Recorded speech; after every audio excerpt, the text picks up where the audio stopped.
people who will lead the way. Hey, hey, hey. Come on, people, lead the way. Tapping to the dream for change, journalists from India, Pakistan, Syria, Turkey come to Strasbourg for the World Forum for Democracy at the Council of Europe.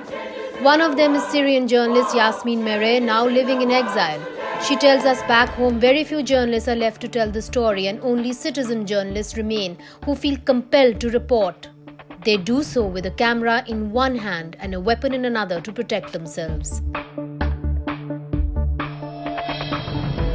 Well, I can say that there are still professional journalists inside Syria, but I can specifically say that it's more what we call citizen journalists, people who used to be in any kind of professions before the revolution, and then they had the feeling that as there are no more journalists, they are taking the risk to document what's going on and collect information and try to reflect on them. It's very complicated at the moment because Syria is under a kind of miscontrol of different forces. Generally, since 2011, the regime has been jailing, kidnapping and killing journalists. So it's a very difficult, complicated situation for people who work on bringing and delivering the truth. While speaking to VoicePK.net, Yasmin Meret explains that in areas controlled by the regime, the only journalism allowed is propaganda. Reporting the truth there will cost you your life.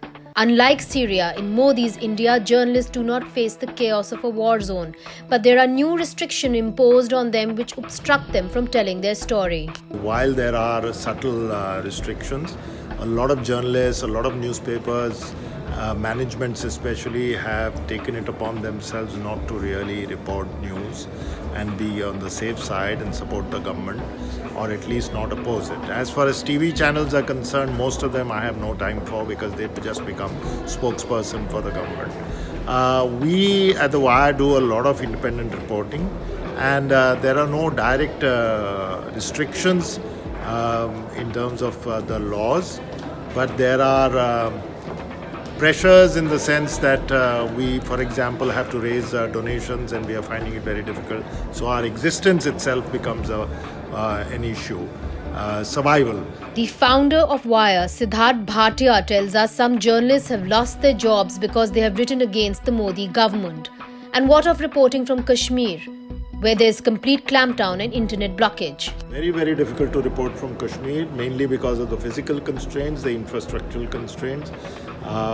Internet was controlled for a long time. Our journalist friends tell us that they have to go to designated news places where they get Wi-Fi and broadband access, and you can well imagine if those places are controlled by the government. Are there threats of arresting them? Not really, but if you put restrictions on their path, then obviously it's as they good can't as report. not filing a story. And also, for example, even in Jammu, the editor of a very major newspaper there, Anuradha Bhasin, has filed a suit saying that these are restrictive policies and we can't bring out the paper if your papers can't be distributed. So then what is the point? You're not arresting anybody because the Kashmiri journalists have always worked under a lot of harassment and intimidation. Grim times for journalists, yet they tap to the hope for change. Munizae Jahangir for VoicePK.net from Council of Europe, Strasbourg, France.